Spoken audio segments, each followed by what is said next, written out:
Boa noite a todos, queridos amigos, amigas, irmãos em Cristo, que o Senhor nos abençoe e nos envolva na sua proteção, que assim seja.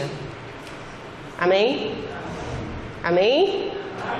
Amém, Senhor. Agora vi um pouco de energia. Esse horário a gente sai do trabalho, sai do colégio, aí já fica assim meio sorumbático, chega no centro, esse arzinho gostoso, essa musiquinha, uma oração aqui do companheiro Seixas, pronto, já foi, desencarnou, né? Ou então emancipou a alma. Bem, meus irmãos, hoje, para falar de saúde espiritual, eu escolhi uma passagem do Evangelho de Mateus, no capítulo 17, que pode elucidar em uma situação específica que Jesus vivenciou com os seus discípulos, a importância da saúde espiritual para todos nós que somos espíritos. Deixa eu abrir aqui o Evangelho. É uma passagem que Jesus é conhecida como uma transfiguração. Jesus está no Monte Tabor, é um monte que tem somente 500 metros de altura, mas naquele calor que ninguém merece lá na Palestina. Ele sobe juntamente com 3 discípulos dele, Pedro, João e Tiago Maior. Tiago Maior, irmão de João. Os discípulos ficam aguardando Jesus, que sobe mais um pouco, e se reúne com Elias, o profeta, e com também Moisés. Então os discípulos, quando veem aquela reunião espiritual, ficam extasiados. E a comprovação de que aquilo é tão real para os discípulos, que um deles chega a perguntar a Jesus: Senhor, quer que nós coloquemos aqui 3 tendas, uma para o Senhor, outra para Moisés e outra para Elias? E Jesus diz não ser necessário e se junta a eles até que a visão se dissipa, e ele fala: quando nós estivermos na população com outros companheiros, evitem falar sobre isso. No momento adequado, no momento certo, vocês vão poder falar a respeito do que viram. Então, logo que eles descem, fala-se assim: então entenderam os discípulos que, sim, eles ficaram preocupados porque tinham visto Elias, o profeta Elias. E na Torá, nas Escrituras, havia a previsão que o Messias viria, mas antes chegaria o profeta Elias e iria estar de novo com eles para anunciar esse Messias. E eles falam, mas para vir o Messias não teria que vir o Elias primeiro? E Jesus faz a revelação de que Elias já teria vindo e ninguém reconheceu. E os discípulos se dão conta que é de João, o Batista, ou seja, primo de Jesus, que ele estava falando, que o mestre estava falando. Então, vou pegar aqui direitinho a passagem. Sim. Então, quando eles entenderam que falaram de João Batista, chegaram junto à multidão, aproximou-se-lhe um homem, pondo-se de joelhos diante dele, do mestre, dizendo: Senhor, tem misericórdia de meu filho, que é lunático e sofre muito, pois muitas vezes cai no fogo e muitas vezes na água. E trouxe-o aos teus discípulos e não puderam curá-lo. E Jesus respondendo disse: Ó geração incrédula e perversa, até quando estarei eu convosco e até quando vos sofrerei? Trazei-mo aqui. E repreendeu Jesus o demônio que saiu dele, e desde aquela hora o menino sarou. Então os discípulos, aproximando-se de Jesus em particular, disseram: Ó mestre, por que não podemos nós expulsá-lo? E Jesus lhes disse: por causa de vossa incredulidade. Porque em verdade vos digo que, se tiverdes fé como um grão de mostarda, direis a este monte: passa daqui para acolá, e há de passar. e nada vos será impossível. Mas esta casta de demônios não se expulsa senão pela oração e pelo jejum. Então esse trecho do Evangelho de Mateus, esse capítulo, me chama a atenção alguns detalhes. Primeiro, o fato dos discípulos não conseguirem realizar a cura do rapaz, que é aqui localizado como lunático. O pai como descreve o filho, que ele em um momento está no fogo, em outro momento está na água. O que seria isso? Provavelmente um transtorno de humor, uma doença da alma. Nós temos muitos casos similares que os psiquiatras chamam de transtorno bipolar.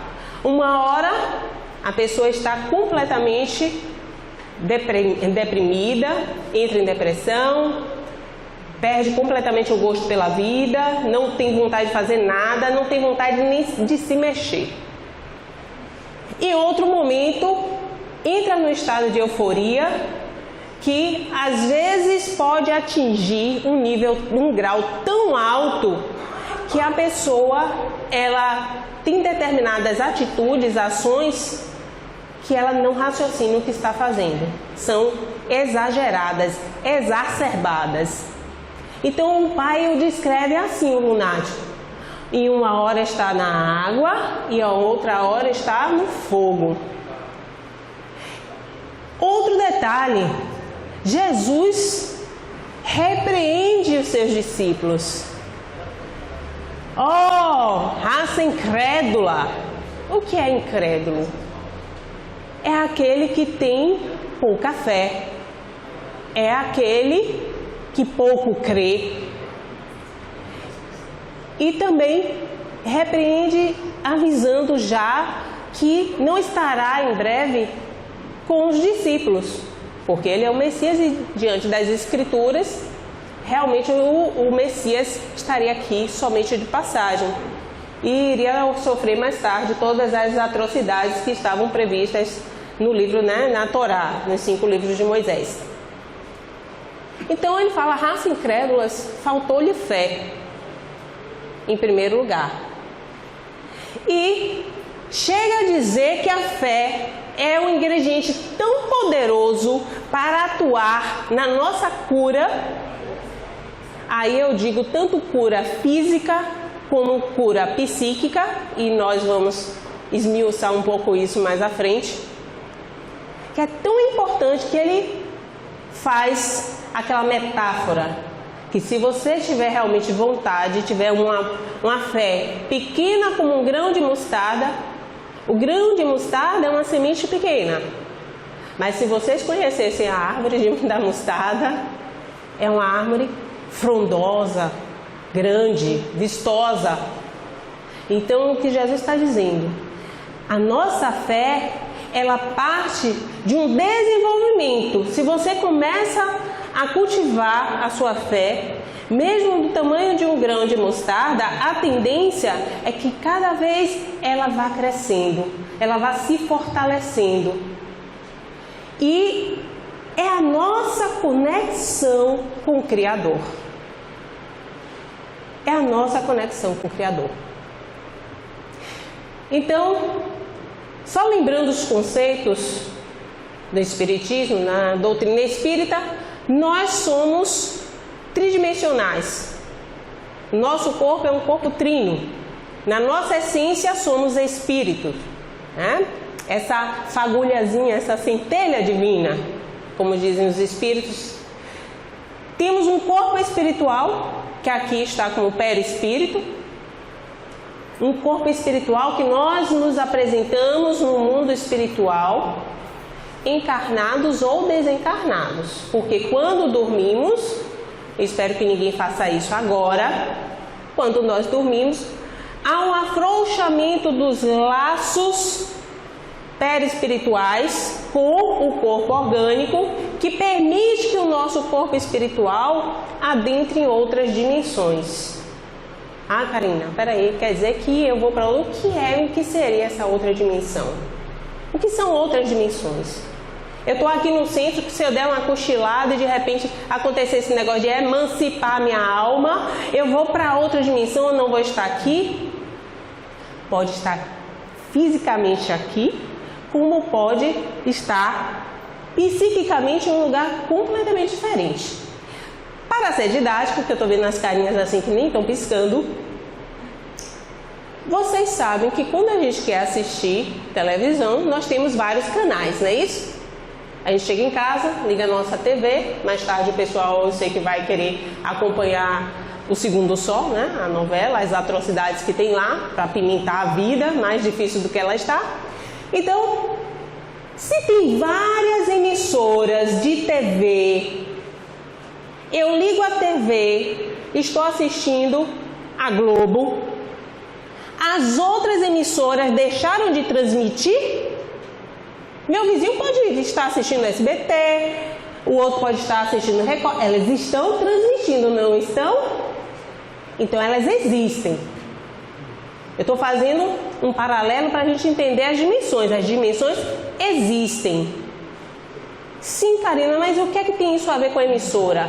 Eu estou assistindo a Globo porque eu sintonizei na Globo. Escolhi o canal e a frequência de ondas que chega é somente até aquela emissora. Conosco é assim. Nós somos antenas ambulantes. E nós conseguimos vibrar e entrar numa frequência com outros irmãos que tenham compatibilidade com o que estamos vibrando. Então, eu posso estar aqui no centro, emancipar minha alma, cochilar, e de repente, ao invés de estar ouvindo o que eu estou falando aqui na palestra, estou ali comendo acarajé, tomando a cervejinha, com bastante pimenta no acarajé. Por quê? Às vezes estou com fome, o acarajé, ele me dá prazer. Tem gente que quando fala em acarajé, um vatapá, um camarão, chega a dar, não salivem, deixa isso para mim. Começa a salivar. Então, nós vamos sintonizar com aquilo que nos dá prazer. Prazer. Se eu estiver muito cansada, começo a mentalizar, não vejo a hora de chegar em casa, aí começo a dormir, eu posso vivenciar situações como se já tivesse chegado em casa. Mesmo que depois, claro, como acontece muitas vezes, nós acordamos e não lembramos de nada. Às vezes fica uma breve passagem, algumas sensações, e a gente às vezes até ri do que sonhou, né? Ai meu Deus, por que eu estava sonhando isso? Que absurdo. 5 minutos depois já não lembra mais que sonhou aquilo. Porque são experiências que nós temos no mundo espiritual, em outras dimensões. Deu para ficar claro como são as dimensões, né? Então, como somos um corpo trino, na essência espírito, temos um corpo espiritual, reencarnamos. Encarnar é ter um corpo de carne, é ser carne. Então, agora eu tenho um corpo orgânico também. E o que é que ocorre e por que eu estou chamando a atenção para isso? As nossas doenças começam no espírito, na centelha divina, na fagulha. Uns dizem, eu pensava que era no corpo espiritual, no perispírito. Não, o perispírito, ele armazena essas emanações, porque a mente está na essência, no espírito.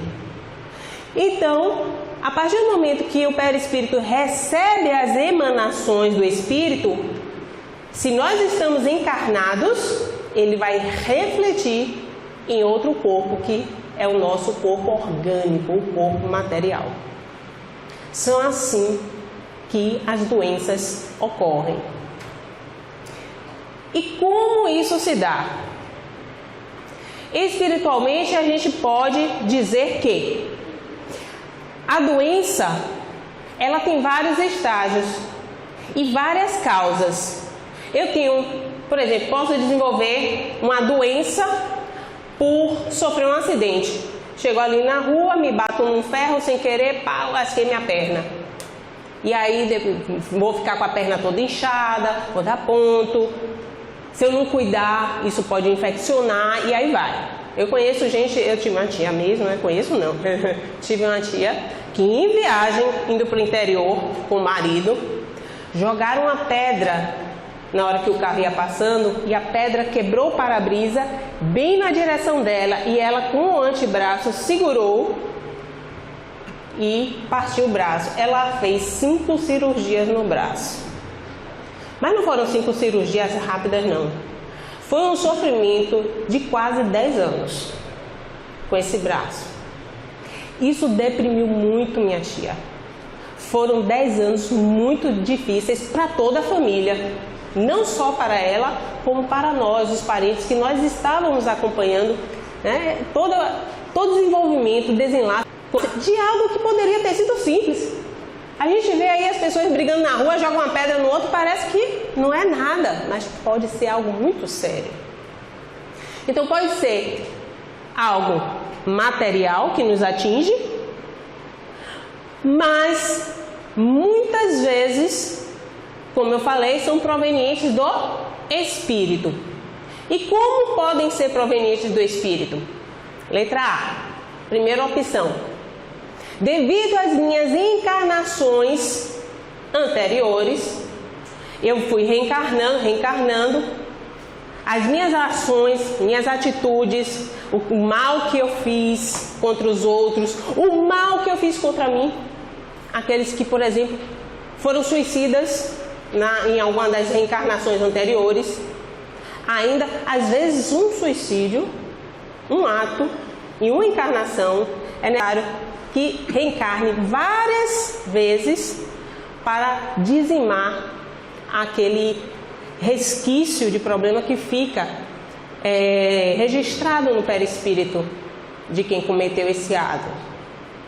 Então, não é algo assim, se suicidou e passa um tempo lá no Vale dos Suicidas e depois vai para o Hospital Maria de Nazaré, é tratado, como diz toda a literatura que a gente pesquisa, fica feliz porque quem tem um suicida na família vira assim, que bom, então não é tão feio como os espíritas falam. Depende, gente. Somos individualidades. A nossa história aqui, cada um tem sua própria história reencarnatória. Cada um. Eu costumo dizer, se cada um de nós somos diferentes desde o berço, a nossa criação, nossa família, nossa educação, nosso dia a dia, nossos gostos, vá buscar então a bagagem reencarnatória. A gente não sabe nem o que foi na reencarnação passada, que dirá 100 reencarnações. Sim, a gente já tem muito mais que isso. Só aqui na Terra a gente tem muito mais que isso. Então, a nível espiritual, eu posso trazer tendências que estão marcadas no meu espírito, registradas, que vão ficar ali no corpo espiritual e devido às minhas atitudes, a forma como eu ajo moralmente, as minhas tendências, elas podem ser despertadas ou não. Eu sempre trago um exemplo, olha gente, qualquer coisa, qualquer semelhança é mera coincidência, mas eu costumo sempre dar exemplos que eu vivo. Eu, sábado, fiz uma palestra até aqui na casa de Ormindo, que é uma casa irmã nossa, e o tema foi perdão. Eu chamei até a atenção para isso.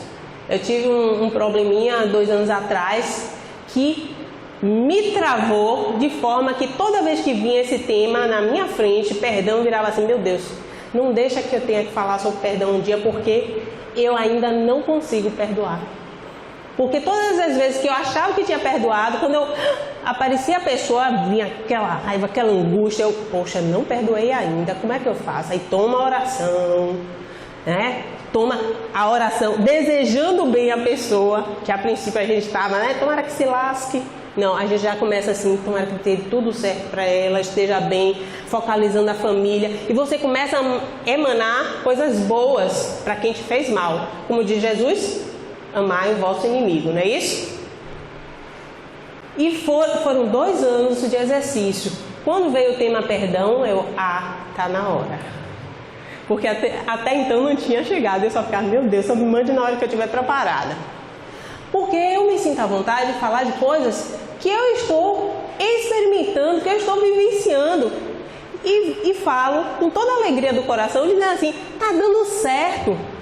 O Evangelho, ele não é somente um bocado de palavras, historinhas, coisas lindas para a gente admirar do passado, coisas santas.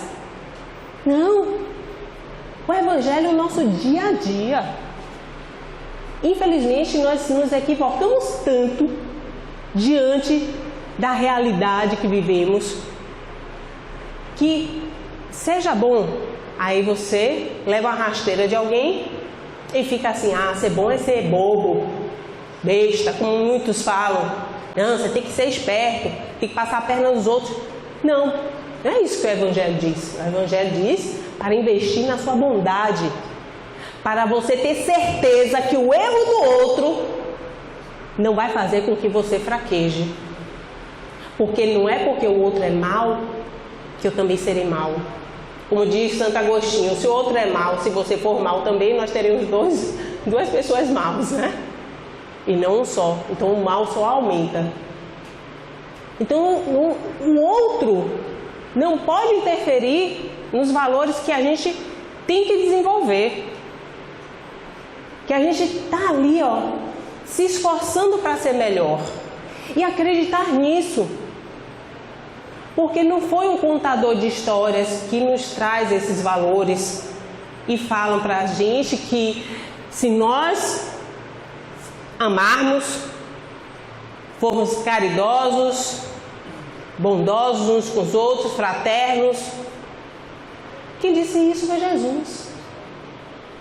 Foi o nosso mestre. Como diz, o guia e modelo da humanidade daqui da Terra. O espírito mais evoluído que já esteve conosco. E não sou eu que digo, são os espíritos que falam para Kardec. Então, meus irmãos, doença.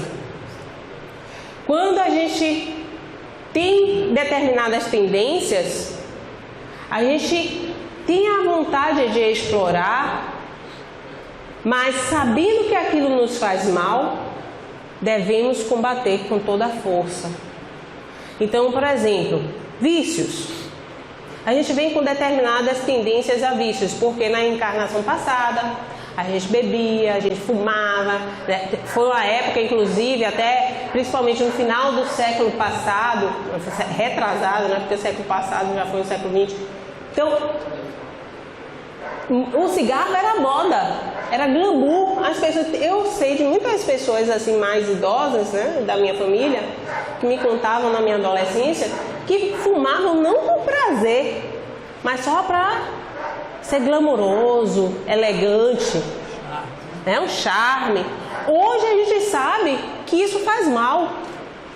Que quantos cânceres são desenvolvidos por causa do mal do cigarro? Eu tive uma tia que já desencarnou com efizema pulmonar. 2 já desencarnaram por causa disso. Agora, interessante, uma nunca botou um cigarro na boca. E foi a primeira que morreu até. E a gente não entendia como que ela podia ter um efizema pulmonar. Uma pessoa que trabalhava numa repartição, praticamente todo mundo fumava, mas ela não. Toda certinha, gostava de comida meio assim mais naturais, né?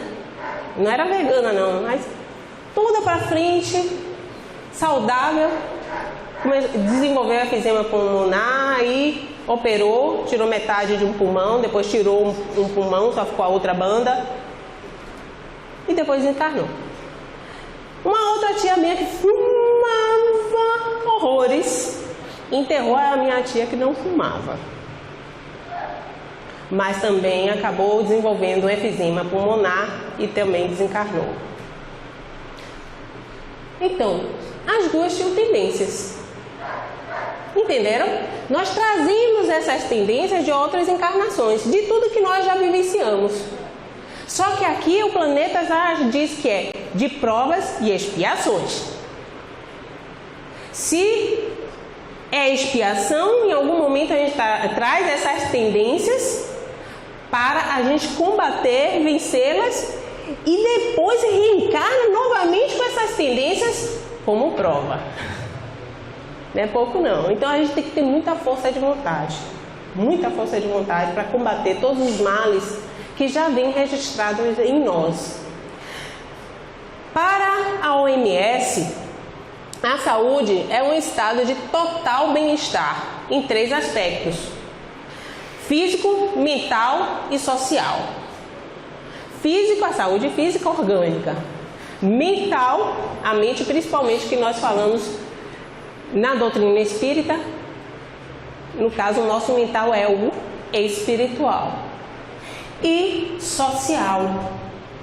Não adianta eu ser saudável, meu corpo ser saudável, ter uma mente equilibrada, não vou dizer saudável, é equilibrada, só que eu não consigo me relacionar com as pessoas,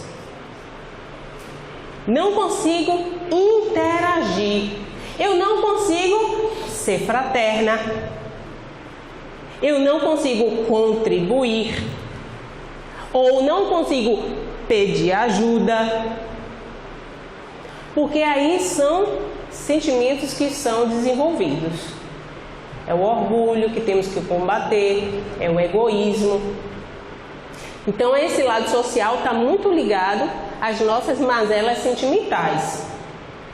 Doença é o estado resultante do desequilíbrio do espírito e que se vai refletir no corpo espiritual e no corpo físico, como eu falei. Então, nasce na centelha divina, no espírito, na nossa essência, reflete no perispírito e no corpo espiritual.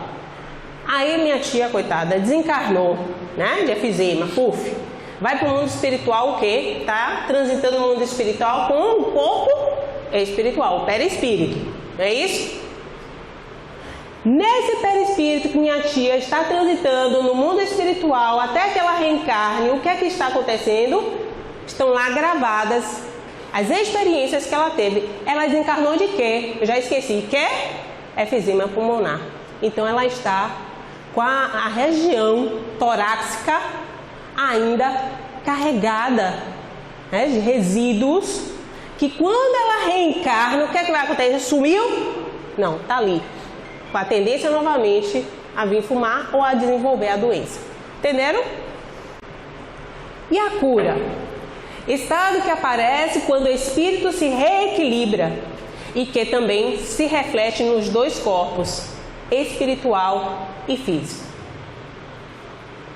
Então, não basta a gente tratar somente a parte orgânica. Temos que tratar também o corpo espiritual, a parte espiritual. Aí é o princípio, gente. Vamos fazer outro paralelo. Olha os paralelos, né?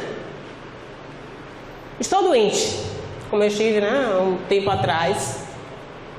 O médico falou, vai ter que operar, fazer uma cirurgia.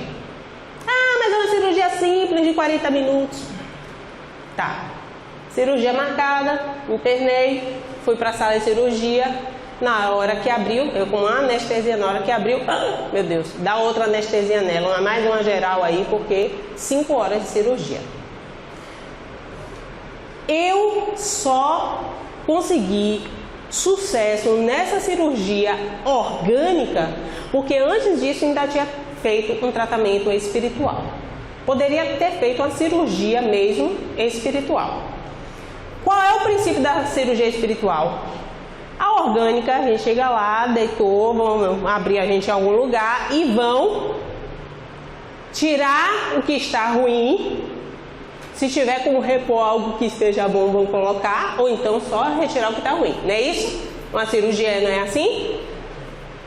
E a espiritual? Como é que é feita essa cirurgia espiritual? Alguém tem ideia de como ela ocorre?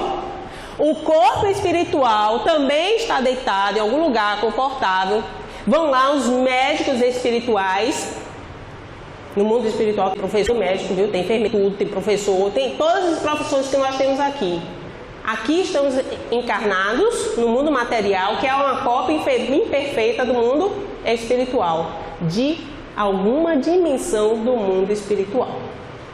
Então, os cirurgiões espirituais, eles também vão fazer a incisão no corpo espiritual, vão mexer no que for necessário mexer, vão colocar fluidos. Tem um livro de Manuel Filomeno de Miranda, se eu não me engano é Tormentos da Obsessão, que o primeiro capítulo já me chama muita atenção. Um personagem, Argus, casado, que tem um problema também na região torácica, né, no pulmão, é internado já nas últimas, sem esperança de se recuperar. A esposa vai ao hospital, acompanha-o já pensando assim, são os últimos momentos com meu marido. Os médicos já deixam eles desenganados. Olha, ele só vai aqui ter uma morte confortável, com menos dor, imagine. Só que, devido à ajuda espiritual, quando ele estava dormindo, o corpo espiritual dele, o perispírito, né?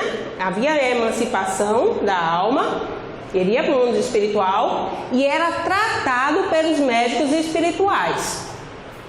Isso deu uma sobrecarga de vida para ele, né? Ele conseguiu um pouco mais de fluido vital. E diante do quadro que deu uma melhorada, os médicos se animaram e preferiram operar. Na véspera da cirurgia material, orgânica, na véspera, o mundo espiritual marcou uma cirurgia espiritual para Argus. E eu achei tão interessante como eles descrevem, porque na verdade não é nem uma cirurgia, é um procedimento. E o procedimento, para mim, nesse mundo aqui, é uma hemodiálise. Só que lá eles falam que eram retirados fluidos dos vegetais, né, de todos os locais que poderiam ter um determinado tipo de energia, porque fluido é energia. Eles conseguiam canalizar, passar numa máquina e conseguir inserir no corpo espiritual, ou seja, no perispírito. Porque o corpo orgânico está lá no hospital, ia ser operado no outro dia. Então, eu estava no meu primeiro ano de espiritismo. Quando eu li isso, eu digo, meu Deus, o que é isso? Será que isso existe? E hoje eu digo, existe. Existe mesmo. Isso é uma realidade. Estava completamente já, né, trabalhada. Isso ocorre demais. Eu tenho também um depoimento de uma amiga, né, que foi minha aluna de ES de outra casa, um outro centro espírita. E uma vez eu dando uma aula que envolvia isso, ela falou, olha, eu sou a única espírita da família. Eu também. Ela é, mas o meu marido é ateu. Eu, bem, meu pai e minha mãe pelo menos não são. Aí ela, meu marido é ateu. Meu filho diz que não tem ainda religião, só me acompanha até o centro com muito custo, porque eu peço para ele vir comigo. Mas eu fui na oncologista, tive um problema, ela detectou que eu estava com um tumor, e esse tumor era maligno, fiz biópsia, era maligno, tinha que operar. E foi um drama. Eu falei para o meu marido, eu vou fazer uma cirurgia espiritual. Aí meu marido, eu não acredito nessas coisas, você é louca, não sei o que, pererê, parará. Aí ela, não, eu vou fazer os exames pré-operatórios, que já está marcada a cirurgia, mas já também marquei minha cirurgia espiritual, que vai ser uma semana antes. Ela fez a cirurgia espiritual. E fez os exames pré-operatórios. Quando levou para a médica virou assim, eu não sei o que você fez, mas não tenho nada para tirar em você. Assim mesmo. Eu me arrepio, né? Ela, eu não tenho nada para mexer em você. Pelos exames, eu não sei se tem alguma coisa errada nesses exames. Ela, não, doutora, eu fiz como a senhora mandou, né? Inclusive até no laboratório que a senhora me indicou. Aí ela, meu Deus, eu não acredito em uma coisa dessa. Aí ela disse que a maior alegria dela, depois da cura, foi poder ficar pirraçando o marido, tá vendo? E aí, agora se você tiver alguma coisa, né? não vai fazer cirurgia espiritual, eu vou ter que enterrar você. Aí ele fica danado com ela, né? Pois é, meus irmãos. Segundo Instruções Psicofônicas, um livro de Chico Xavier, de vários espíritos, o espírito Lourenço Prado, ele diz que saúde, no sentido amplo, o pensamento em harmonia com a lei de Deus. Nós temos saúde quando estamos em harmonia com as leis divinas. E interessante que no livro dos Espíritos, quando a gente vai estudar as leis morais, já começa lá na questão 614, definindo o que é a lei divina. E os Espíritos respondem para Kardec: é a única lei que o homem deve obedecer, porque quando ele dela se afasta, ele sofre. Ele sofre, nem que sejam as consequências, né? Está subtendido aí. Então, a doença é o processo de retificá-lo, corrigindo erros e abusos perpetrados por nós mesmos ontem ou hoje diante dela. Resumindo, o que é que o espírito Lourenço Prado está falando para nós? Em outras palavras, que a doença é a nossa cura espiritual. Quem estiver doente aí e estiver chateado por eu estar falando isso, são os espíritos que nos elucidam, porque infelizmente nós encarnados nos equivocamos diante de todo esse conteúdo que nos chega do mundo espiritual para abrir nossos olhos diante da vida. Alguém aqui tem medo de morrer?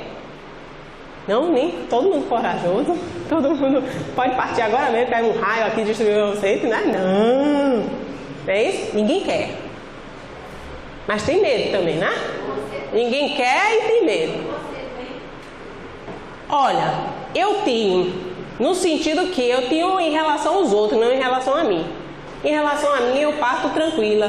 Eu fico preocupada ainda com meus pais, tanto que eu já pensei assim, meus pais, eles desencarnando, eu já posso ficar despreocupada. Porque realmente é uma dor muito grande para um pai ou uma mãe enterrar um filho. Eu acho que é a pior dor que existe. E segundo, para um pai e uma mãe que não tem acesso ao conteúdo espírita. Porque o espiritismo, ele matou a morte. Se nós somos imortais, aqui é uma passagem. Eu estou utilizando esse meu corpo para exercer as atividades, as minhas experiências que estão enriquecendo o meu conteúdo moral, que estão fazendo com que eu evolua cada vez mais em direção a Deus. Então, a reencarnação, reencarnar, ter um corpo, estar aqui reencarnado, é um mecanismo de evolução. Então, eu tenho certeza hoje que eu desencarnando, eu prefiro até dizer morrendo mesmo, porque a morte, né, quando fala morre, parece que é mais agressivo, mais real. Eu tenho certeza que eu vou voltar. Porque eu ainda tenho muita coisa para evoluir, muita coisa para crescer, muita coisa para experimentar. Eu vejo até em relação à vida dos outros, né? A experiência de outros seres que eu ainda não tive, não vivenciei, pelo menos nessa encarnação.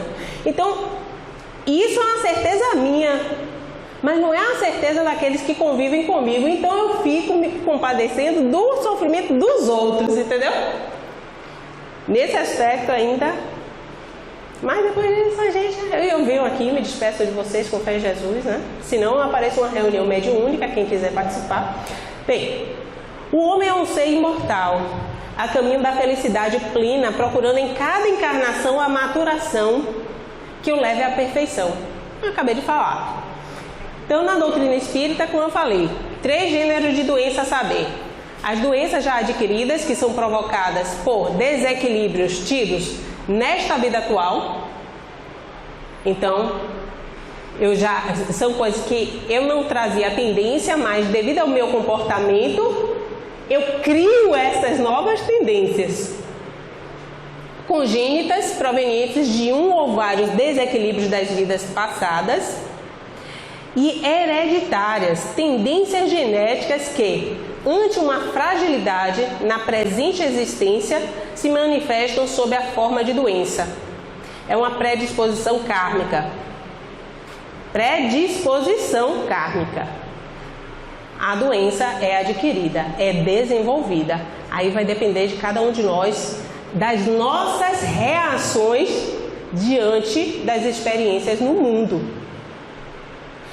Uma ofensa. Como que as pessoas respondem a uma ofensa? Se pegar aqui, cada um vai ter uma opinião. Eu não daria meu braço a torcer em relação a isso, não. Eu não deixaria voltar para casa. Outro, não. Eu, pelo menos, olha, arranjava um lugar para dormir. Cada um vai ter uma gradação de perdão. Cada um aqui tem uma gradação de gratidão. Cada um tem uma gradação de mágoa. Cada um tem uma gradação de bom. Como a gente tem gradações diferentes, essas tendências que estão gravadas em nós, elas vão despertar a depender do nosso comportamento, da nossa visão de vida, de mundo, de experiências. Entenderam? Então, vamos à prática? Novamente? Experiências próprias, né? Tá. 10 dias atrás, recebi 2 multas, 2 não, minto, 3 multas em um fim de semana. Aí chego, as multas foram para casa de meu pai, porque o carro, quando eu comprei, botei o endereço de lá. Quando eu pego as multas, meu Deus do céu, 7 de setembro, feriado, foi o primeiro dia do ano que eu consegui ficar em casa. Um feriado que eu consegui ficar na minha casa. E só saí à noite para jantar na casa dos meus pais e voltei. Sabe aquele dia que você fica morgando só assistindo Netflix? E vira assim, eu hoje não vou ser um espírito moralmente desenvolvido. Hoje eu quero só hibernar eu. Aí eu cheguei, gente, como que eu levei 2 multas no feriado que eu nem saí de casa? Meu carro ficou na garagem. Então a data me chamou a atenção. Aí eu fui reparar a fotinha, né? Que foi com foto e tudo. A placa igualzinha, um carro igual. Daqui a pouco eu vi um pontinho prateado a mais que o meu. Atrás, o meu só tem uma etiquetinha, o clone tinha 2. Mas o mesmo modelo de carro, a mesma cor, a mesma placa, até a lupa para ver uma diferença eu procurei. Aí já vem logo coisas piores na cabeça. Meu Deus, se estão usando ainda esse carro para fazer assalto, e se atropelam alguém, e não sei o quê. Aí o que é que ocorre? Princípios espíritas que nós já aprendemos. Não pense assim, você vai atrair. Ore por ele. Aí comecei a fazer uma oração, pedindo a ele que fique no lar, que seja comedido, que tenha cuidado. Inclusive porque ele pode ser pego em blitz. Aí comecei também com algumas ameaças, claro, né?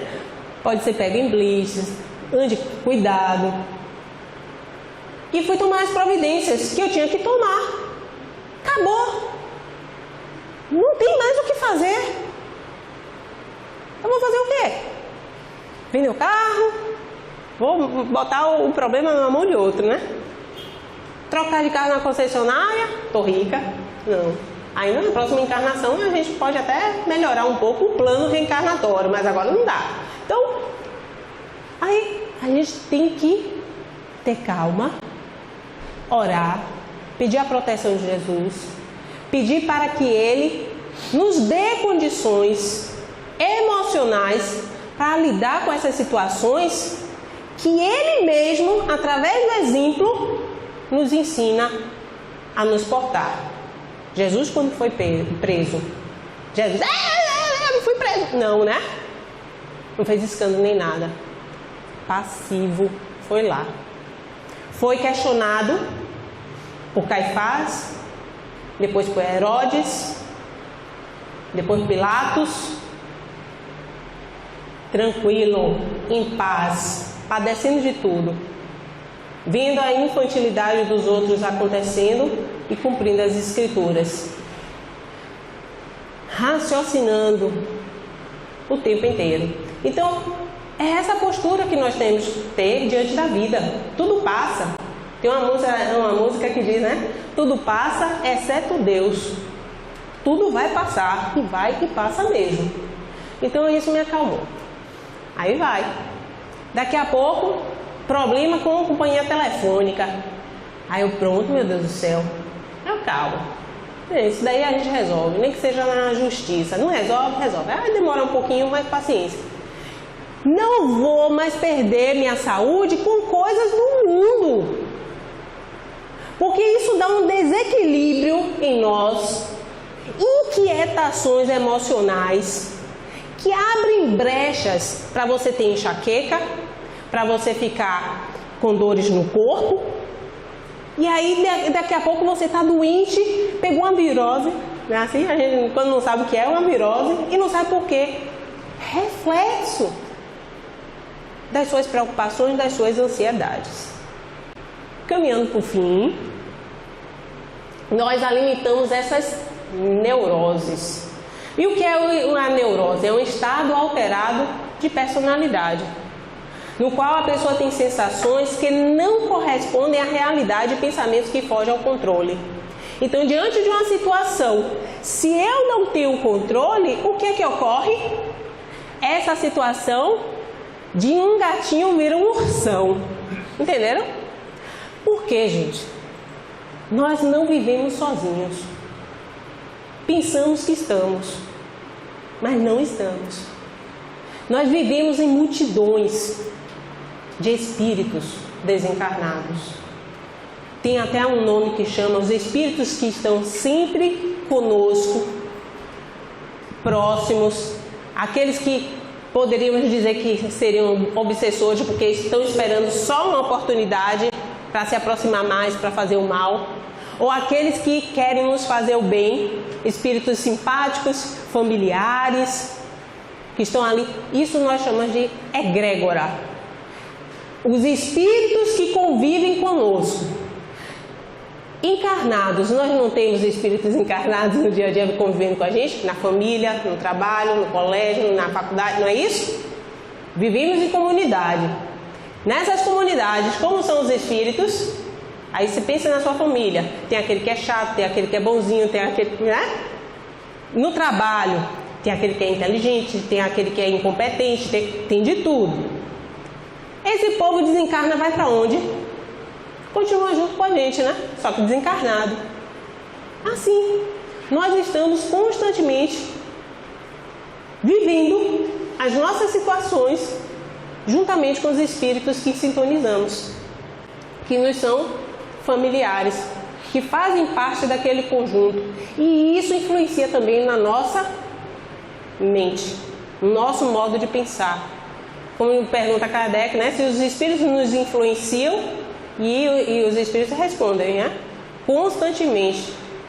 Muitas vezes são eles que vos dirigem, não é isso? Então é um pensamento que você tem diante de uma situação que você se sente acuado. Isso pode começar a gerar determinadas neuroses, amplificando o que você está pensando. Sabe aquela síndrome da mulher traída, né? Dá aquela saída demorada e não fez o que a gente queria fazer e já começa, meu Deus, está demorando, não sei o quê. Então não foi só por baba. Por que não? Aí começa, deve ter ido para casa de fulano, ou então arranjou outra pessoa e começa. Para que se desgastar com isso? Vai ler o livro Paulo Estevam, vê um bocado de sangue lá, fica mais feliz. Vai se distrair, vai encher a mente de coisas que sejam melhores. Porque senão, realmente... Tem um exemplo até na novela Segundo o Sol, né? A moça que é casada com um policial, que era tão ciumenta, que achava tanto que o policial ia atrair ela, que é aquela coisa de ficar tão em cima dele, que ele separou, acabou ficando com outra pessoa. Ele não traiu, ele separou e acabou ficando. Por quê?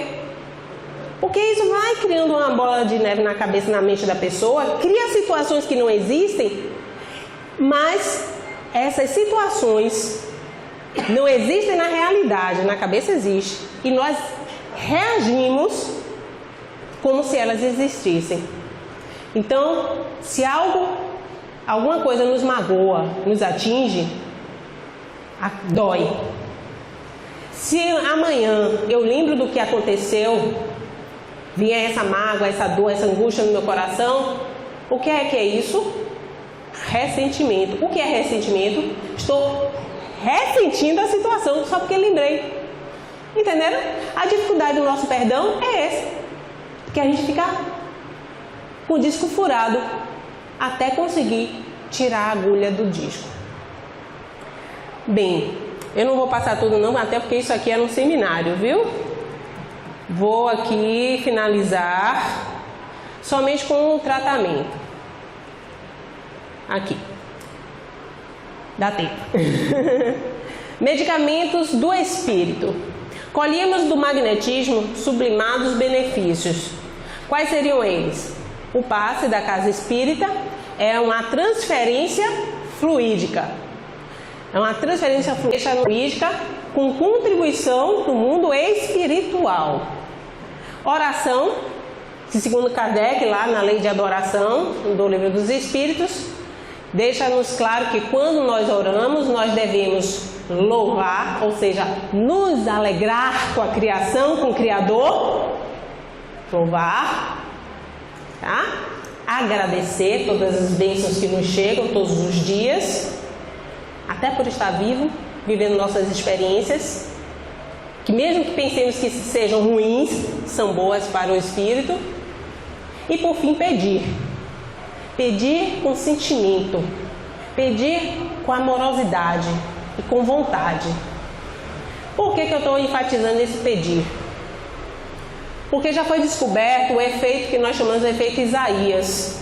Nos escritos do Mar Morto, que foram descobertos na caverna de Qumran, que é lá nos idos de 1946, pegaram os escritos que são assinados pelo profeta Isaías, que viveu 700 anos antes de Jesus, e ele, já nesses escritos, ele dá a dica para a gente, que quando nós orarmos, o nosso pensamento, ele cria, e como diz André Luiz, né? Tudo que nós pensamos se materializa em algum lugar. Como o universo é multiverso, a gente não sabe onde está se materializando muitas vezes. A gente quer que se materialize aqui, mas está em algum lugar.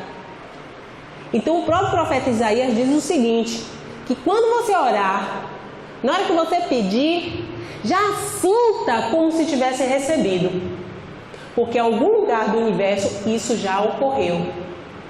Então a física quântica, inclusive, está estudando esses escritos para trazer de forma melhor essa aquisição de conhecimento para todos nós.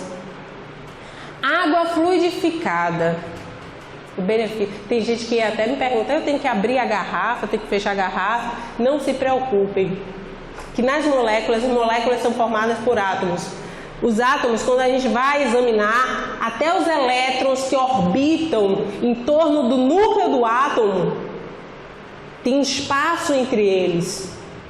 Então, não existe nada que seja sólido e incapaz de um espírito penetrar. O espírito, ele consegue passar pela matéria e fluidificar, ou seja, transmitir a energia para a água, que é outro fluido. E o Evangelho no lar. Quem não implantou ainda o Evangelho no lar, implante. Você, quando faz o Evangelho no lar, não é um ritual. O Evangelho no lar, primeiro, ele é para educar o espírito na disciplina, porque é um compromisso que você assume com a espiritualidade. Então você tem dia e hora para fazer. Você também adquire conhecimento, porque é um momento que você vai de forma harmonizada, você não vem esbaforido para ler nada, vai raciocinar diante daquilo, porque você vai explicar o trechinho que você lê, vai fazer a sua oração, vai ler o trecho, vai explicar o trecho, vai fazer outra oração e encerrar. Mas esse ato que você faz, esse dia, o Evangelho no Lar, convida uma equipe espiritual para habitar conosco. Essa equipe espiritual, ela está conosco no Evangelho do Lar e o resto dos dias basta que nós sintonizemos. Passam a morar conosco. Então é uma ajuda permanente. É como se nós tivéssemos plantado uma orquídea, né? Um vaso, uma flor muito linda, uma planta maravilhosa. E pelo menos uma vez por semana a gente tem que regar. E ela está ali, nutrindo conosco. É a equipe espiritual. E ela vai nos intuir, ela vai nos proteger, ela vai harmonizar o ambiente. Vai fazer com que o convívio daquelas pessoas que estão convivendo, né, embaixo do mesmo teto se torne convívio suportável, melhor, mais tolerante.